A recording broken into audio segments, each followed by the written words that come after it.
कहते हैं सनातन धर्म के अनुसार मानव जीवन के 16 संस्कार होते हैं, जिनमें सबसे महत्वपूर्ण एवं अंतिम अंत्येष्टि संस्कार होता है, जो जीवात्मा को उसके अंतिम लक्ष्य यानी मोक्ष धाम तक ले जाने के लिए प्रमुख सीढ़ी का कार्य करता है।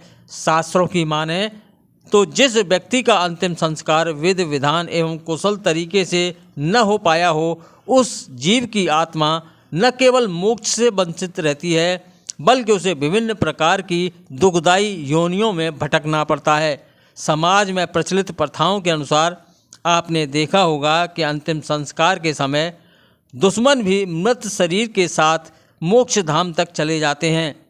अब आप जरा सोचिए कि इतनी महान सनातन संस्कृति में निभाए जाने वाले महत्वपूर्ण अंतिम संस्कार पर जीवात्मा के मृत शरीर की यदि दुर्दशा हो तो आपको कैसा लगेगा।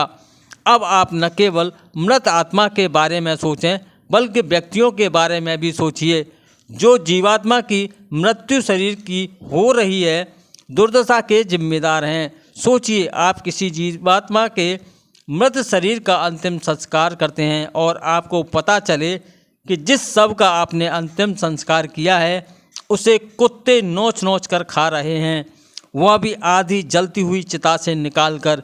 सुनने में यह बेहद दुखद और कष्टदायक है, किंतु इसके लिए जिम्मेदार अथवा इसको देखने वाले लोगों के हृदय में यदि जरा भी करुणा और दया अथवा कर्म का भाव जागृत नहीं होता, यह तो समाज के लिए बेहद ही भयावह स्थिति है। अब आपको बता दें कि यह वाक़या कोई इज़राइल अथवा सीरिया का नहीं है। यह दुर्दशा की कहानी विश्व प्रसिद्ध सनातन धार्मिक स्थल कहे जाने वाले ऐसे स्थान की है। इसके बारे में कहा जाता है कि इस ब्रज की धरा पर मृत्यु से मुक्ति से भी मुक्त हो जाती है। जी हाँ, आप सही समझे, यह वाक़या मथुरा के मसानी स्थित मोक्ष धाम का है, जहाँ अधजली चिता में से सबको निकालकर कुत्ते नोच नोच कर खाते नजर आए। अब आप उन महापुरुषों के बारे में भी सोचिए जो इस अंतिम संस्कार को करने के लिए गए थे, लेकिन सबको पूरा जलाए बिना निकल आए। कितने व्यस्त रहे होंगे वे लोग जो इस क्रियाकर्म को संपन्न करने के लिए वहां पहुंचे होंगे, और ना तो इन्होंने सबको जलने का इंतजार किया। निश्चित तौर पर इस सब की दुर्दशा को देखकर यह सिद्ध हो जाता है कि उन्होंने क्रियाकर्म भी विधि पूर्वक संपन्न तरीके से नहीं किया होगा। अब इन लोगों से नज़र हटाकर जरा इस मोक्ष धाम में तैनात कर्मचारी, सफाई कर्मचारियों से लेकर यहाँ के मैनेजर तक की संवेदनाओं को देखिए। यहाँ तैनात इतने कर्मचारियों में से किसी को भी इस सब की न तो दुर्दशा दिखाई दी और न ही उन्हें इससे कोई लेना देना। हालांकि इस दृश्य को देखकर यदि आपके हृदय में थोड़ी सी करुणा का भाव है तो निश्चित ही आपको पीड़ा हुई होगी। इस संबंध में जब यहाँ तैनात मैनेजर से बात की तो आप भी सुने कि उसने किस तरह से इस मामले को रफा दफा करने की कोशिश की। इस खबर को देखने के बाद आपका क्या कहना है, अपना कमेंट अवश्य करें। आधी जली लाश को कुत्ते खा रहे हैं, क्या कहना हो? कहाँ पर खा रहे हैं? आपके मुँह से सामने।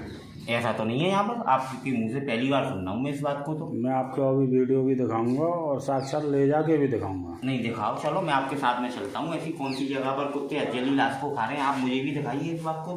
तो मैं भी देखना चाहूँगा कहाँ खा रहे हैं, जबकि ये बात तो मैंने आपके मुँह से पहली बार सुनी है। ऐसा तो यहाँ होता ही नहीं है। आपका नाम क्या है सर? मेरा नाम है मनोज शर्मा। आप किस पोस्ट पे हो? है जी, किस पोस्ट पे हो? मैनेजर हूँ मैं यहाँ पर। आइए दिखाइए कौन सी जगह पर खा रहे हैं कुत्ते।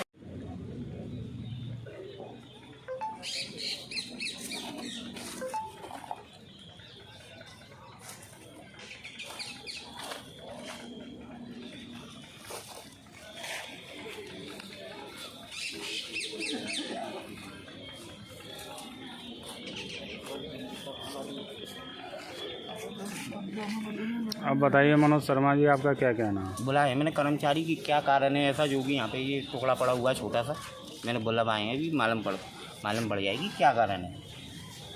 अब कारण इसमें क्या हो सकता है आप नहीं, बताइए। कारण तो अब उनसे मालूम पड़ेगी ना। मेरा काम इधर भट्टियों का तो है नहीं है कि मैं इधर ये देखूँ कि बॉडी कौन सी है क्या है। मेरा काम है ऑफिस का।